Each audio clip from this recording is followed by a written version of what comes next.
Good afternoon, everyone. I think folks are in. I'm Elizabeth Adams. I'm the director of the Air and Radiation Division. And we're here today to talk a little bit about many of the programs that are in our division working on protecting air quality and the environment, which I know all of you share interest in. So this is new to me, so I can't see how many folks are here. But I thought, Melissa, do you want to go to the next slide, please? So this is a slide that really just talks about all the different things that we do in the Air Division, and part of it is we work with tribes as a team effort. And in a bit here, I'm going to have folks be able to at least put their camera on so that you guys can see all the different folks within the Air Division that work on tribal issues. Our work with you is very important, and I know that we have had a lot of contact with many of you for various regulatory actions that we take, as well as our asthma program and our diesel emission reduction programs, and just the capacity building that we do. But some of the way we support tribes is to educate and inform on air quality issues and be able to provide technical support. And I'm going to be talking about a lot of different forums and organizations that can help with technical support as well. We issue permits and tribal and federal implementation plans on sources of pollution. And then we also have our tribal grants. And something else that I'm going to talk about today is our consultation efforts.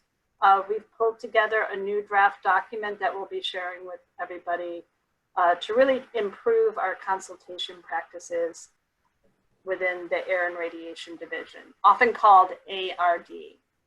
All right, Melissa, can you go ahead and next slide, please? So if folks, oh good, I see Randy's here. If folks want to come off their, turn on their camera and maybe wave so people can see you. So I'm Elizabeth Adams, that's Stephanie Valentine. Kate Harper is here with us as well. If folks can just take off their, turn on their camera rather. Kate Harper. Eddie Holman is new. He's new Tribal Air Coordinator here in the Air Division. So maybe others can't turn on their camera. Okay. Melissa, are people able to show their face or? Yes, they can. Okay. All right. So Eddie's here. He'll be working with you, and he's new to the Air Division. We're really happy to have him.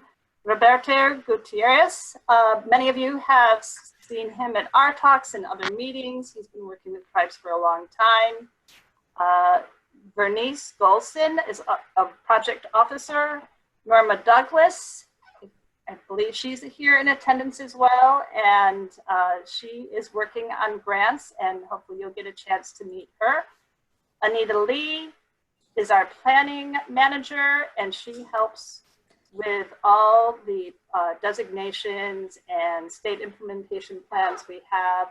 Laura Lawrence is also in planning, as well. Lisa Beckham, I know you've met Lisa quite often. She works in our permitting office. Hello. Oh, yay, there's somebody who came on camera. Thank you, Lisa. Don't leave me alone. Gallery view, you'll see all of our beautiful faces. Yes, trying to see all their beautiful faces. Gwen Yoshimura is in our air quality analysis office. She works. There's Gwen and Randy Chang, who I think many of you have met before and talked with. She is also in our air quality office. And then Trina Martinowitz is here today, and she's going to talk a little bit about the VW settlement and those funds that are there. So it's a large team that works with all of you and works on tribal issues. And we are here to be able to provide both technical support and just help you in any way we can.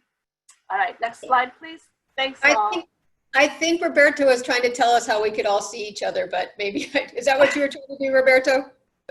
Yeah, I was going to say, if you click on gallery view, we'll all pop up. Some of our attorneys have joined us as well, Elizabeth.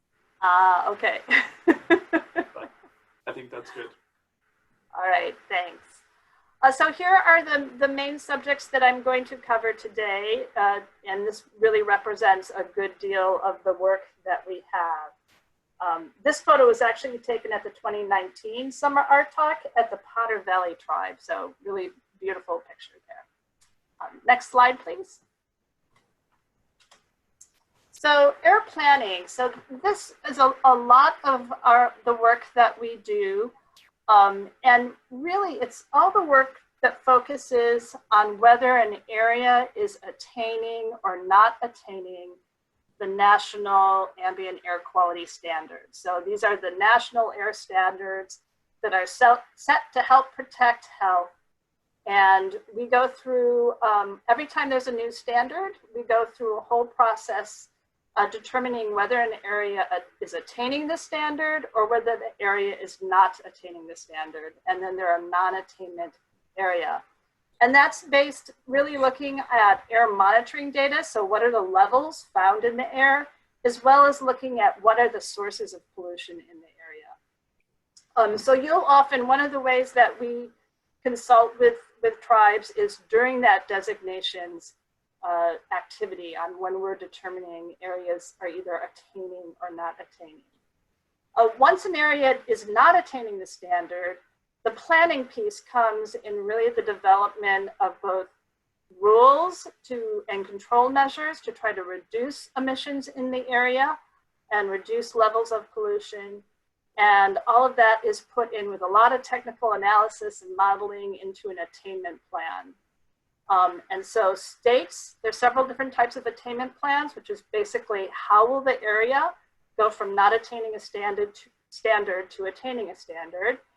And that's usually in the form of what we call SIPs, or state implementation plan, tribal implementation plans, or federal implementation plans.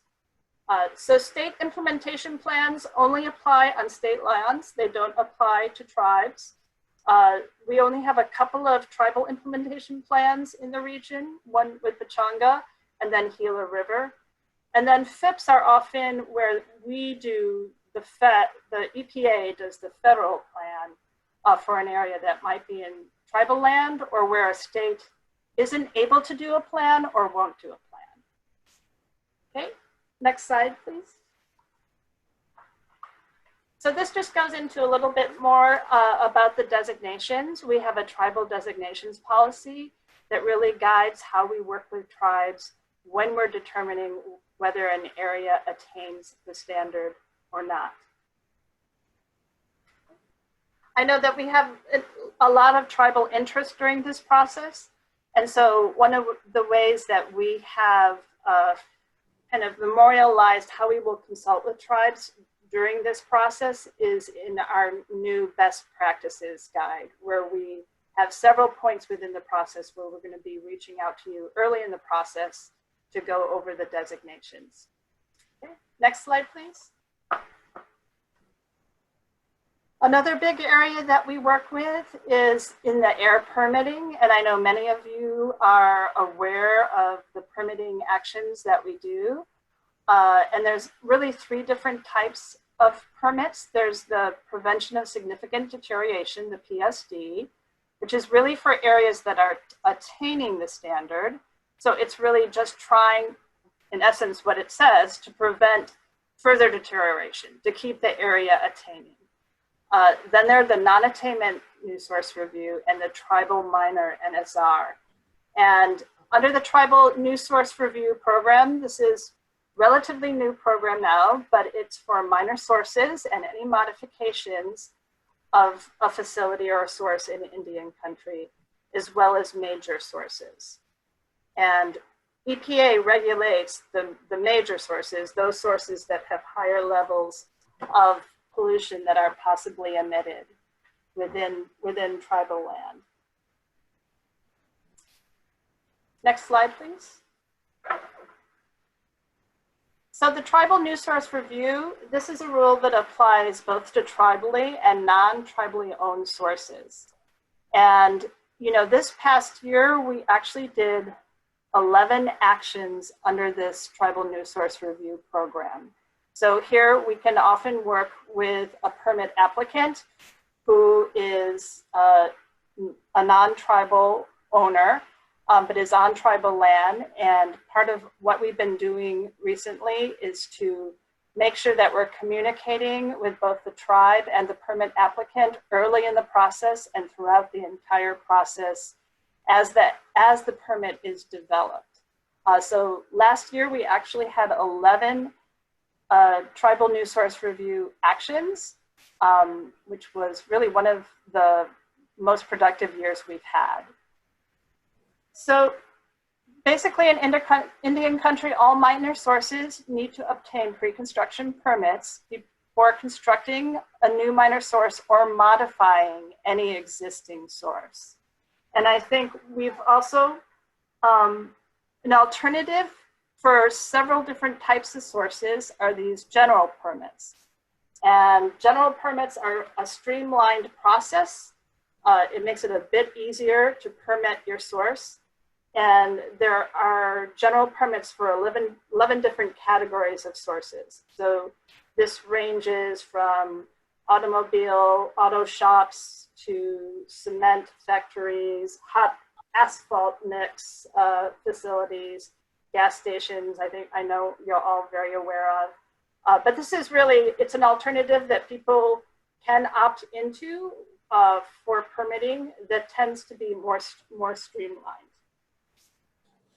And one of the new practices that we have been doing through trying to improve our consultation practices is to share the permits earlier in the process. So as we're developing the permits, really sharing the draft permits both with the tribe and the permit applicant before they go out for public review and public comment. So that's one of our new best practices that we've started to implement this year.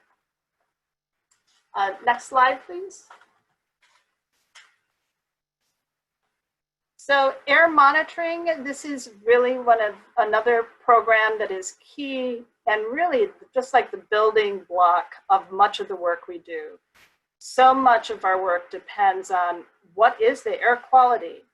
And we determine that air quality through different types of air monitoring instruments that look for particulate matter, either PM10, which is the larger size, or PM2.5, which is the very small particulate matter, as well as ozone. And then less often, but then there's also lead, carbon monoxide, and nitrogen dioxide that are part of the criteria pollutants that the Clean Air Act really addresses. Here in EPA Region 9, we have our Air Quality Analysis Office, but there's also technical support through the Tribal Air Monitoring Support Center, as well as ITEP that provides regular trainings on an ongoing basis. EPA is also updating our training as well, and many of these courses, as they're being revamped, will be good kind of prerequisites for the higher level ITEP courses that are available. So once we know what those courses are, we'll make sure to share those with those who might be interested in taking those courses. Next slide, please. So there's really two different types of monitoring that a tribe can perform. And actually, as technology has changed more and more, there's more this informational monitoring that goes on even within residential areas now. But the two types are really informational and regulatory. And informational can be used for air quality forecasting, assessing what air is, but it does not have all the rigorous regulatory requirements that have to be adhered to for the regulatory type of monitoring. However, a quality assurance project plan is required for this informational monitoring, but it's a great way to be able to see what the air quality is and be able to see trends without having a lot of the requisite criteria that a regulatory monitor needs. On the other hand, the regulatory data is the reason it has such rigorous requirements, and there are a lot of regulations around how to operate the monitor and all the different steps on how you handle the data, is because it's used in regulatory decision-making. And as you can imagine, determining whether an area is attaining a standard or not attaining a standard really affects an area's future. It can affect the, how much permitting is required. It also affects how many controls on emissions need to be placed in an area. So it's really important that that regulatory data is correct. Once an area does conduct regulatory monitoring, there's a quality assurance program, but we also do what are called technical system audits. So we are required as EPA to come in and audit the system, make sure that the monitoring is adhering to all the regulations and the requirements. And so, on tribes right now, Gila River, Salt River, Morongo, and Pechanga are doing the regulatory monitoring. We plan on doing a technical system audit for Gila River this year. And then we're working with Pechanga and Salt River on finalizing the corrective actions that have come out of their past audits. So there's a lot of work happening with all the tribes that do the regulatory monitoring. We actually, since COVID-19 has hit, we are not able to go out into the field to actually do some of this monitoring. So we've had to devise a new way of doing it remotely with folks. And so I want to thank the Morongo tribe. We did a remote audit a few months ago that worked out really well. And when we're able to come out and visit and do a field action, we'll finish that audit with you at that point. Next slide, please. So wildfire smoke. So I think all of us have been, experiencing so many smoke events in the past couple of months from all the fires that have been occurring in the region. And even if you're not in California or Nevada, I'm sure that you have been experiencing some of the smoke from so many fires. This has become extra complicated because of COVID-19 and the pandemic. As we all know, smoke is irritating for people who have asthma, but obviously people who are more susceptible to COVID-19 or may be having symptoms are an increased risk from all the wildfire smoke, which as an agency, we're really looking at like what's the best guidance to be able to give folks during wildfires, taking into account the COVID-19 and all the requirements of how to keep one safe during the pandemic as well. So I know that these are challenging times. I know that many tribes have been more susceptible, and it's hard to get the resources during this really difficult time that's so challenging. But we have been updating our guidance for how to deal with wildfire smoke during COVID-19, excuse me. So like last year, it was all about getting an N95 mask because the cloth masks don't protect you as well. Obviously, N95 respirators are really their masks are much harder to find now because, really the nursing and doctors and firemen, those essential personnel need them, and they've not been easy to get. But there are different things that one can do to help protect oneself during wildfire smoke. One of these being the portable air cleaners can help improve your indoor air. And so there's these links that are provided, and you'll be able to take a look at afterwards, have a lot of different guidance for what's best to do during wildfires. The website also includes a link to the video from the Confederated Tribes of the Colville Reservation and how to make a do-it-yourself air cleaner. These haven't been thoroughly evaluated, but there have been lots of different research on how to make these portable air cleaners using fans and furnace filters that you might want to check out. Next slide, please. So I know for those of us who have been looking at our air quality and have been inundated with smoke, it may be a whole new world to you. It was kind of a whole new world for me, all the different applications and checking it daily. You know, when you have a lot of smoke, it's important to, when am I going to take my walk today? Or when can I open up my windows? Because like I don't have air conditioning, so during those hot days, when do I open them up? When do I need to close them? Because the air quality outside is getting so poor that I don't want my indoor air to be that way. And so, as you know, there's lots of different applications. There's the Air Now and the Purple Air, and I'm going to tell you about a new EPA website and tool to help with smoke and air quality. But all of them use this air quality index, which has these different levels of, you know, the range of what the air quality is outside, moving from air quality is satisfactory, green, and you can really unlimited exercise or unlimited activity outside, to really very unhealthy, and where you really shouldn't if you have a pre-existing condition or you are sensitive to different things.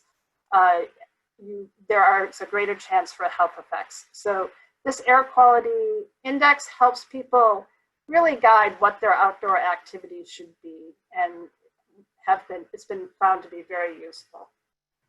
Sorry, next slide, please.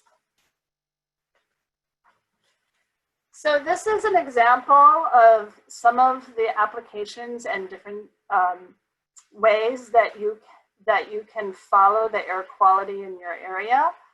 I'm going to show you a couple of things. So you can see in the bottom center, that's the purple air. And purple air is really a bunch of sensors that residents have been able to buy, and they're either installed outside or inside to monitor air quality. They're a very low-cost sensor, and so they don't have all the rigorous quality assurance and all the rigorous criteria we were talking about for like regulatory monitors, but they do give you a sense of what the air quality could be outside. And during these recent wildfire events and all the smoke that has been inundating communities, we have actually been inundated with a lot of questions about, well, what's the difference? You know, you look on Air Now, EPA's Air Now webpage, and it may be telling you that the air is okay outside, and then you look at purple air, and all the sensors near you, if there are some, will be saying, oh, no, it's, you know, it's, be cautious outside. And they may show that the higher level of pollution outside. So one of the things that we've been able to work on, and this is with Region 9 staff and Region 10 staff and our Office of Research and Development, is to really have what's called a correction factor. It basically helps translate the sensor data, runs it through a QA, quality assurance. And by turning on, you can see the little arrow, you can turn on the EPA correction factor, and it helps present the data in a more usable and accurate fashion. So that's been a great improvement in helping some of these different air quality indici and applications be a little bit more consistent. There is a new sensor data map now called the Fire and Smoke Map, and that's what's shown in the background. It includes regulatory air monitors, temporary smoke monitors, plus some of these low-cost sensors that are in purple air. So you get a whole lot of information, and we've been working to make sure that there's quality control in it and that the values you see are more consistent. And of course, once again, these are color-coded to match EPA's air quality index to help you make those decisions about when it's good to take your walk, when it's better to be outside, when it's better to be inside. Okay. Next slide, please. And here's a bunch for future use, just a lot of different fact sheets that have been put out for dealing with wildfire, how to protect your large animals, indoor air filtration, just prepping for fire season, how to deal with asthma as well during smoke events when outdoor air pollution is more hazardous, as well as training for healthcare providers. So there's a lot of resources out there that you can investigate when you have time. Okay, next slide, please. How are we doing? So, you know, we often talk about the outdoor air, but indoor air studies have shown that pollution levels inside your home are often 2 to 5 times what they are outside.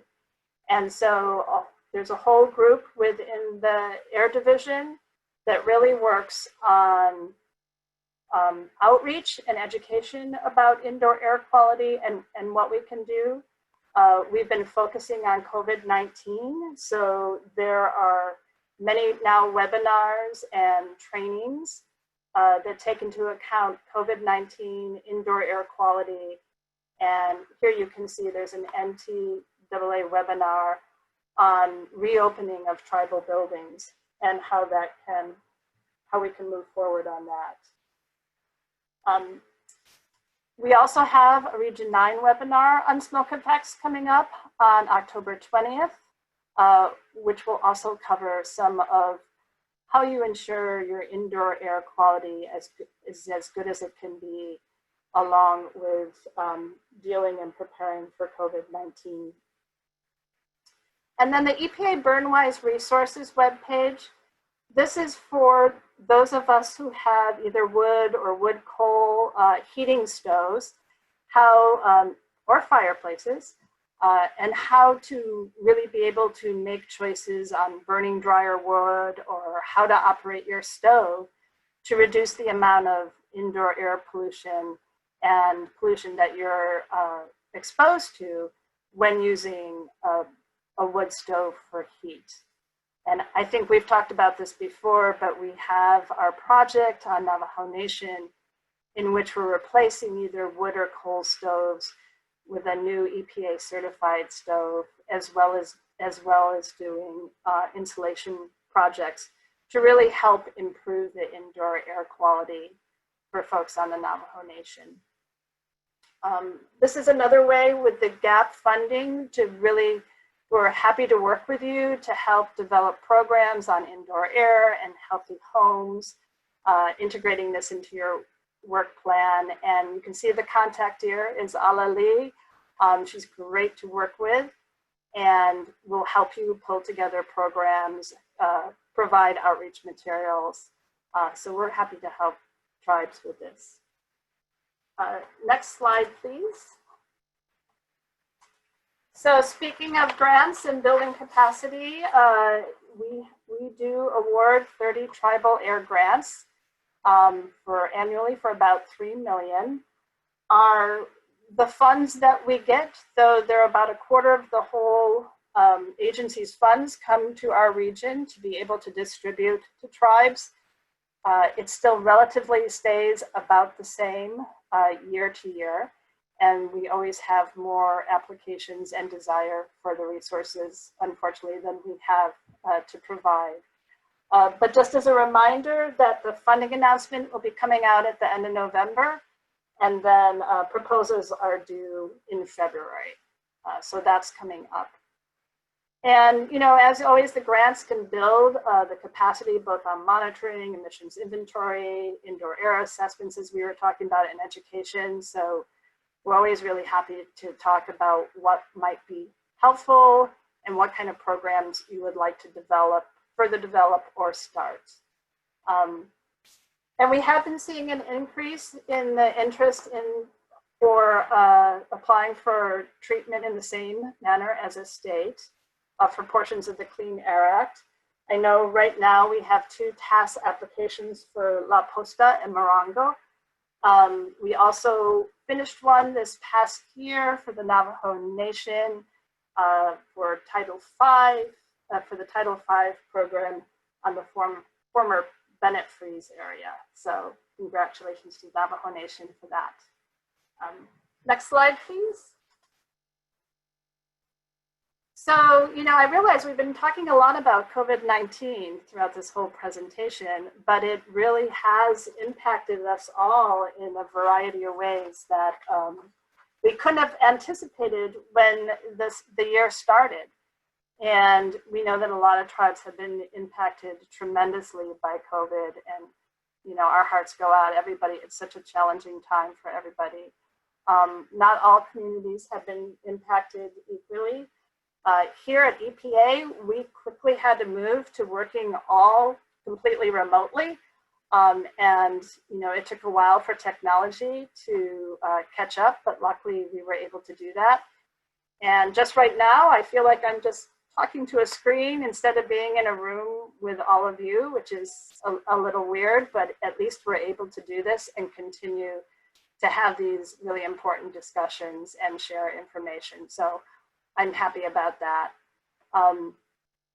Yeah, and so, you know, part of what we've been able to do is try to work with folks as far as having flexibilities in what you may need for implementing your grant.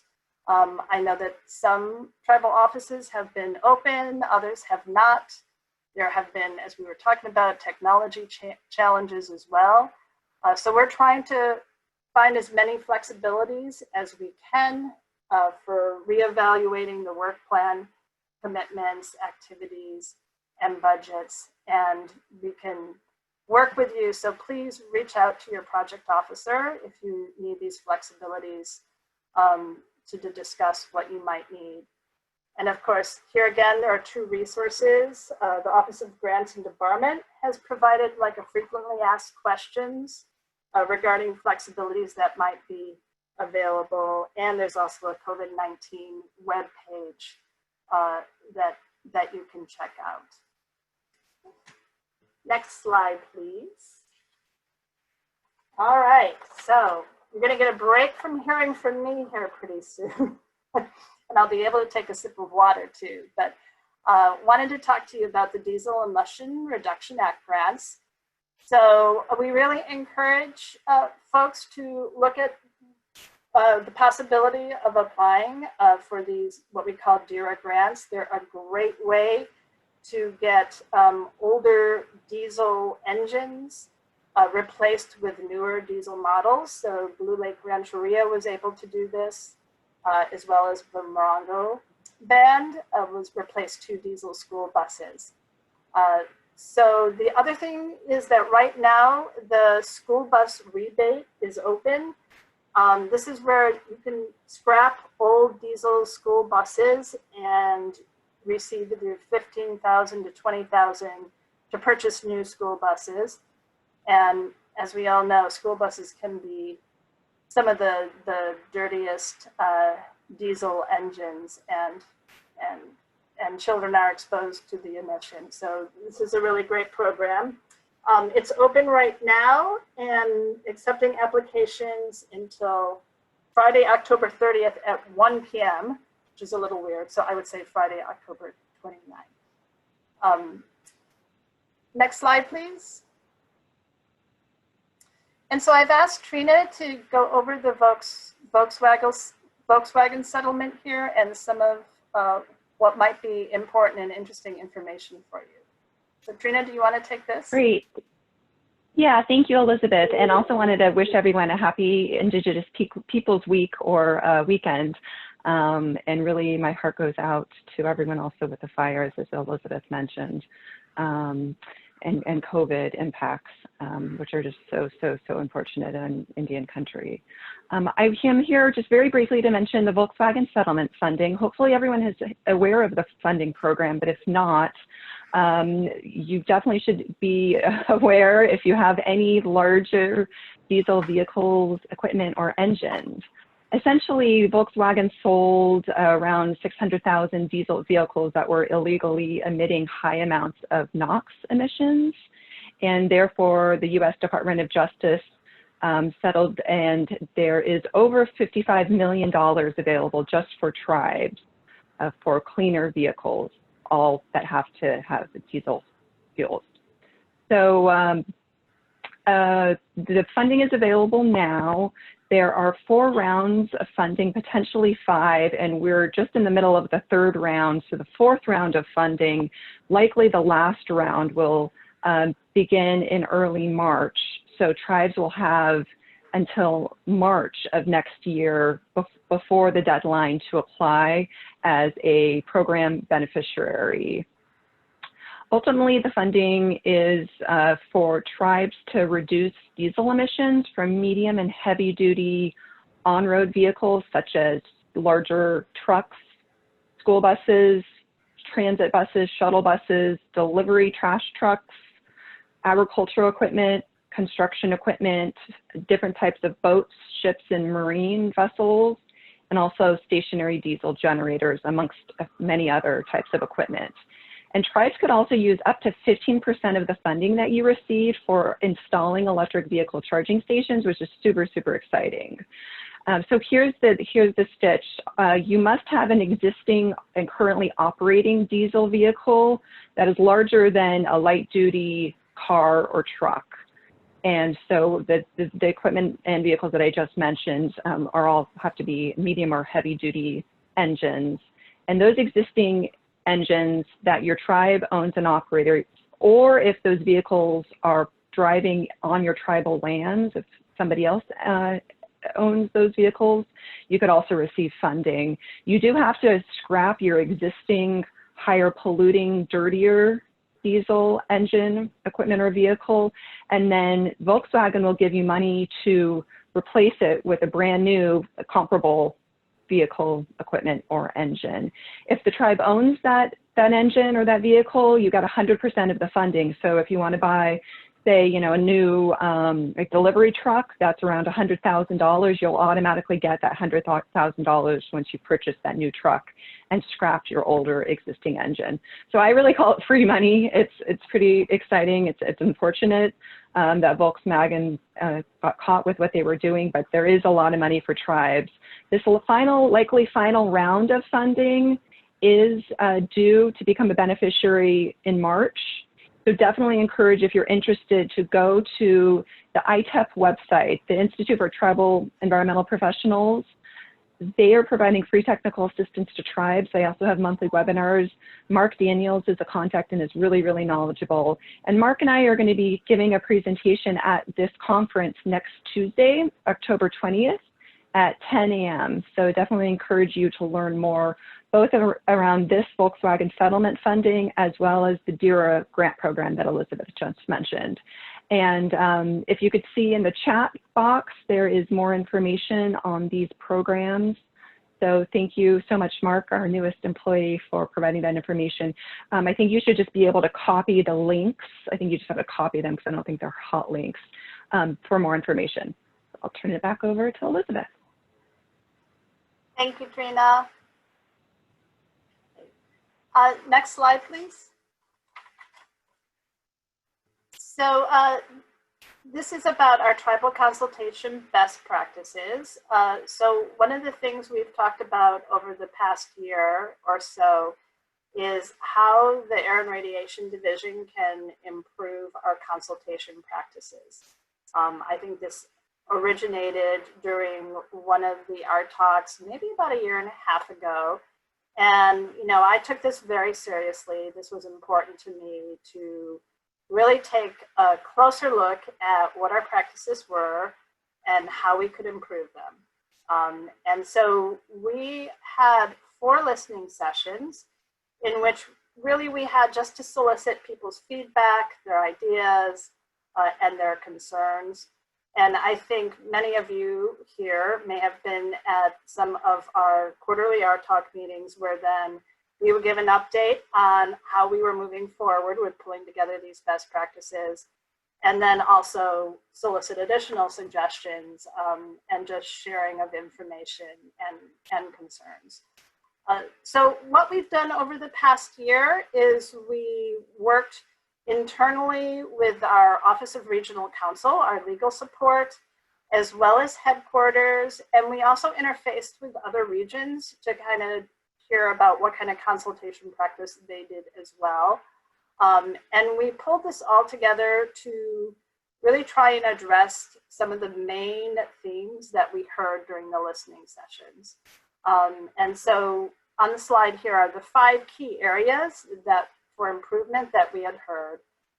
One was the communication of impacts, and this was to make sure that when we sent material communicated with the tribes, when we were offering consultation, that we really describe things in a way that would be easy to understand. And the air regulations are uber complicated anyway, and we often end up talking about things in a way that is not easy to understand. So we have now taken it upon ourselves to really make sure that when we send communication, when we're communicating with you all, that we make both the action we're taking easily understandable, but also really be clear about the possible impacts of the action. So that's a very important piece of it too, to make sure that the impacts are described.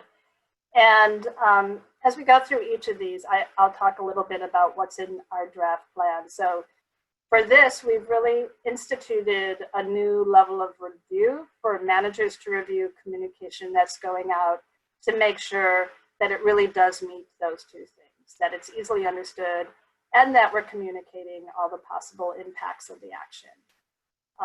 Another thing we heard was advance notice, earlier, and not being part of the regular public comment period, providing enough time for tribes to be able to work with their tribal council or evaluate the action we're taking, and enough time to make sure that we had time to meet, to do formal consultation, if that was the choice, or to just have enough meetings so that we would either get to a point where we agree or where everyone can be heard sufficiently.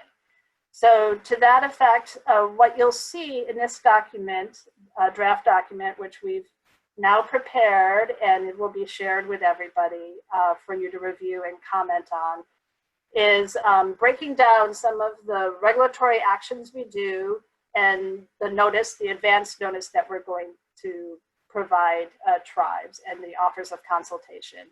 So it's a little deeper dive than the region's best practices and gets more specific about what does the Air Division do, and for the different types of actions we take, what type of advance notice and what best practices are we incorporating into our work in order to improve our consultation. The third thing we heard was the communication with EPA headquarters. So, we have regular communication with some of the offices that work on tribal issues in headquarters. And I think our goal here and our intention is to make sure that they stay regularly scheduled and that we are actively bringing Region 9 tribal concerns to headquarters. And also, when we can, if there is something going on in EPA headquarters that we're aware of, when appropriate, being able to share it with tribes here in the region, just to be able to foster smoother and communication and facilitating that relationship. The fourth piece was training, and Air and Radiation Division staff have been working with TIPD here in the region on many of the trainings that are being pulled together in working effectively with tribes. And we're also instituting that staff who work with tribes on a regular basis, that the training is required for them, and then suggesting for other staff within the division to be aware and conscious of tribes' concerns to be able to attend our talk and have more participation in our talk for that purpose. And then the last piece that we heard was really to kind of memorialize this into best practices that are implemented. And so that's what we've done, is pulled together a best practices document for the Air and Radiation Division. We will be sending it to all the tribal environmental directors as well. It will be posted on the website, EPA's website here, Region 9's website for Region 9 tribal consultation documents, so you can access it there. We're going to send it directly to environmental directors as well. And then we ask for your review and comments. Actually, it says December 15th here, but we decided why not to the end of the year, so to December 31st. And then we can start off the new year taking a look at the comments and being able to have discussions about next steps the next time we meet. So with that, I just wanted to tack on to what Trina said, which there are several other air programs between October 22nd and 24th coming up. There's one specifically on wildfire smoke on Thursday, October 24th. There's also air permitting that same day, air quality, communicating air quality on Tuesday. So take a look at the agenda. I think there's several air topics where you'll be able to do a deeper dive with Air and Radiation Division staff. And so with that, I want to say thank you for your attention. I feel like I've been talking for a very long time, and we can open it up for questions.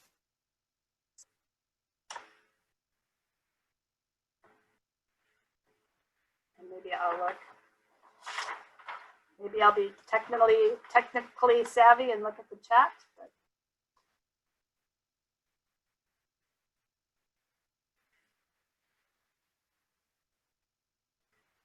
oh, thank you, Lisa. We will do our best with communicating with headquarters, trying that.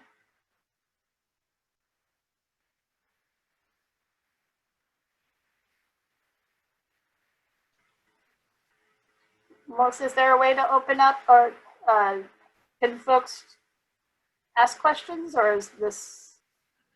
Okay, I got a question. Okay. This is Leroy from Gila River.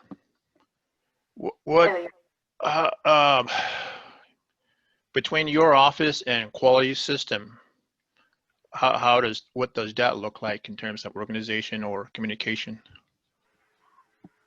The quality system, as in our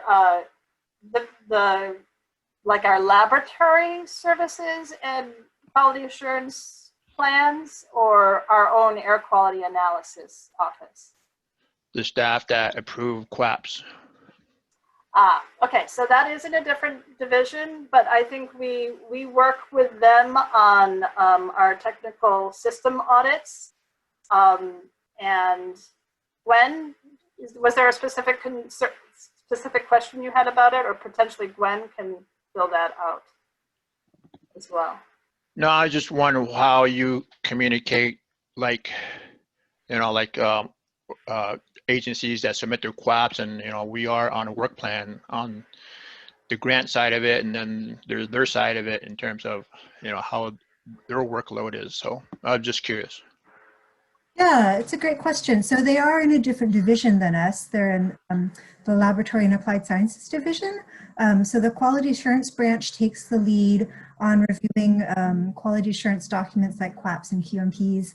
And then they will typically pass their comments by folks in my office in the Air and Radiation Division to see if we have anything to add to the comments that they've provided. So we do coordinate pretty closely with them on both our technical systems audits that Elizabeth mentioned, as well as on quality assurance document reviews.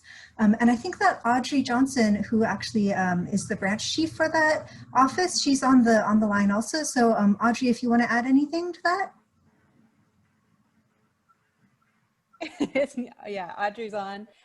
No, I think Gwen and I actually meet on a weekly basis, so we are very coordinated on looking at what quality assurance plans we can approve as quickly as we can to meet your goals and within your grant constraints, because we know you're on, you know, various timelines in meeting your goals. But then also, exactly as Gwen said, we participate on many of the TSA audits as well. And I see in the chat a question, does EPA only do technical systems audits on the regulatory monitoring sites? And that is correct. We look at the regulatory sites. So as Elizabeth mentioned in her presentation, we've been working with Pechanga and Morongo and Gila River and Salt River on those audits. And we do focus on the criteria pollutants and the regulatory. I just a follow up to the quality system side of it, and you know, my interest is, you know, how the QA system is getting more stringent. You know, there's the interest or the request for an independent QA system, a QA program, and you know, tribes don't have the resources to really develop a QA program, and you know, the quality system always pushes for implementing that independent QA. And then on the other side of it, you know, we don't get the resources. So, you know, in terms of flexibility, you know, I guess that is my question, how EPA looks at that when they share that between the two organizations.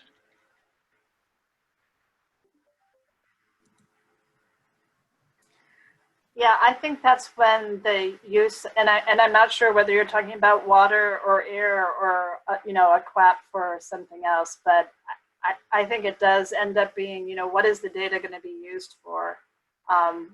That often drives the level of, you know, QA and the level of requirements. At least I know that's the case for air, compared to if it's informational or even just having sensors, you know, for tribal use. Yeah, and if I can just add to that, when the quality assurance branch looks or participates on a TSA, it does depend on the data that are, you know, being collected and whether or not you are collecting regulatory data that EPA is basing decisions on. It's a part of our regs that you have a quality system in place, which includes a QA manager. I'm not saying that's an easy bar to reach, and I completely understand your concern about resources versus having that independence. But that's something that I think, you know, Gwen and I have been working together on, especially in TSA conversations, to try and figure out a good place that works not only for your program, but also meets the EPA requirements. So I see another comment here. Did ARD put something together to comment on that I missed? So you haven't missed it, yes. Yes, we did put something together. It's it's a document that is outlining the best practices, consultation best practices that are specific to the Air and Radiation Division. And we will be sending that via email to the environmental directors, as well as posting it on the region's consultation website that you can access there as well. And that's what we're offering for folks to review and give us comments through the end of the year.